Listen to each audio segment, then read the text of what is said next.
Hello, everyone. My name is Lizeng, and I'm a first year master student from Department of Agronomy, Purdue University. And today, I want to talk about the final project I did for Agronomy 545.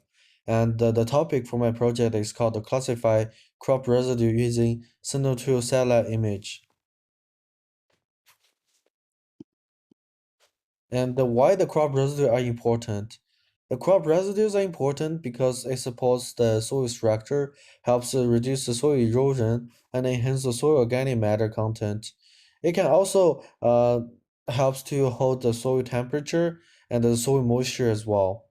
And for the big in the bigger picture, the residue intention contributes to the long-term soil fertility and sustainability of our ecosystems. And traditionally, when we want to evaluate the crop residue for the farmland, we need to go to the field and do the soil survey and use different kind of methods like the transect method to evaluate the crop residue content or the percentage. It is kind of time consuming and labor intensive, but with high technology, with remote sensing technology, we can use like high resolution data like Sentinel-2 data. And the data can provide timely large scale data to access the residue cover and distribution. And after we do all of the calibrations, we can calculate the spectral indices to see the difference between the soil vegetation. And it can help us to improve the accuracy of the residue mapping. And the study area for my project is in Acre, and the Acre is the agronomy center for research and education. It is located in the West Lafayette, Indiana, and in the slides I uploaded the coordinates for the field as well. And for the field characteristics, as you can see from the picture, the purple polygon, the upper part is the field is tilled, and the bottom part is no till, and the both fields are planted by the soybean for last season. And you can see from here as well, from the bottom left two pictures are from the no-till field, and the bottom the right picture is from the tilled field. And for the data, I download the Sentinel-2 level 2A data from the Coniferous Open Access Lab, and I evaluated the images after the harvest in 2024. So majority of them has a partial cloud or very cloudy. So it is no way for me to use that image to do the residue cover analyze. So I choose the best resolution one. From October 26, 2024. And from the right side are the table for all of the bands I used to calculate the indices. And the one thing I want to mention here is from the band 5 to band 12, because it's all 20 meters of resolution band. I want to get a better resolution, so I resample them with a 10 meters band to get a better resolution. And for the pre-processing steps, I did not do the atmosphere corrections, but the level 2A, the platform is already did that for me. And I created the shapefile with the field boundary and clip it with a satellite image. And here, the table are all of the indices are calculated here. So for here, I did not only calculated the soil indexes or the residue indexes.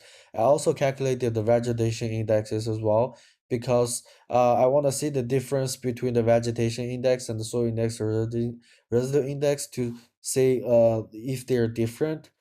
Like largely. And also because the field is kind of small, I'm worried if I only do the residue index calculation, the classification, it might not be that ideal if I just do the one type of the index.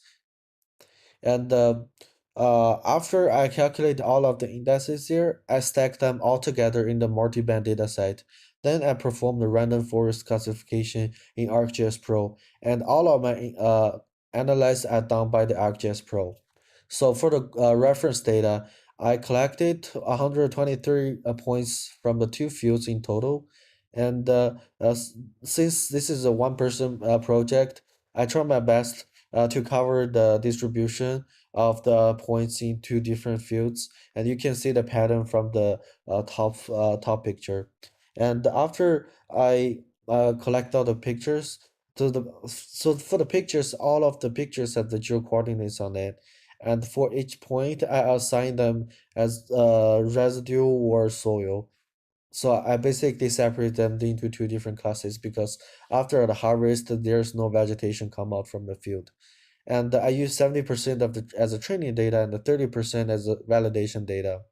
And the general workflow is what I say from the first slide. I obtain the data and I process it, and I calculate the indexes, stack them up together, and then incorporate the ground reference data and train them in a random forest model, and then I validate do the accuracy assessment. For the result, the indices like NDVI, NDVI, EVI, and CEVI, because they are all vegetation indexes, so they do not have like a big difference between the soil and the residue, so it does not have the like a big contrast between them. But for the NDT and NDRI indices, it provide a very strong difference between the residue and the soil. And for the indexes like a BSI, SB, and CI, it kind of give us the additional contrast or contrast the brightness of the chlorophyll and it help us to refine the details of our images. So I stack them all together, I put them in the random forest model. So the bottom right side are the classification result for my random forest model. So the dark brown part are the soil, so and the light brown part are the residue. And the result is pretty similar to what I see in the field. So I from an image, I see it is very good in general, but I still need to do the accuracy test. So I did for the accuracy test, I did a confusion matrix and the classification performance matrix. So for the overall accuracy, it is 96.7%, and the class specific precision and the recall value both exceed 90%, and at the F1 value exceed the 90% as well. So the overall accuracy is very good. And but I have to admit there are some limitations for my project as well. Because I only use a single data image.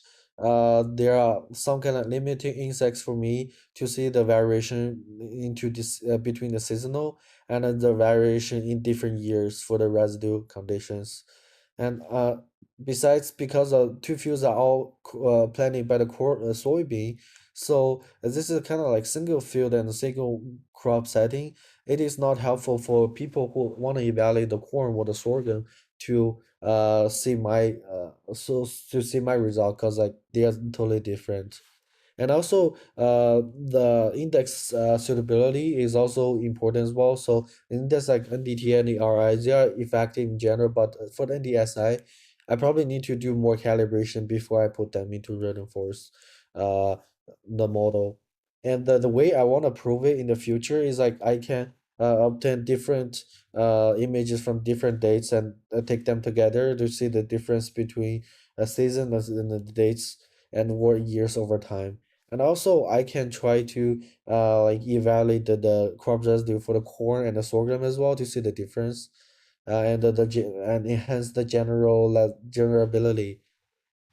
And also I can try to use different other sensors to see if they work the well on the accuracy to determine the crop residue cover. And also I also wanna try like different using different other models to see the residue cover as well. Because I only use random forest in this one, so I wanna see if other one works also effective on residue cover assessment. And here are my references. And thank you for watching my presentation.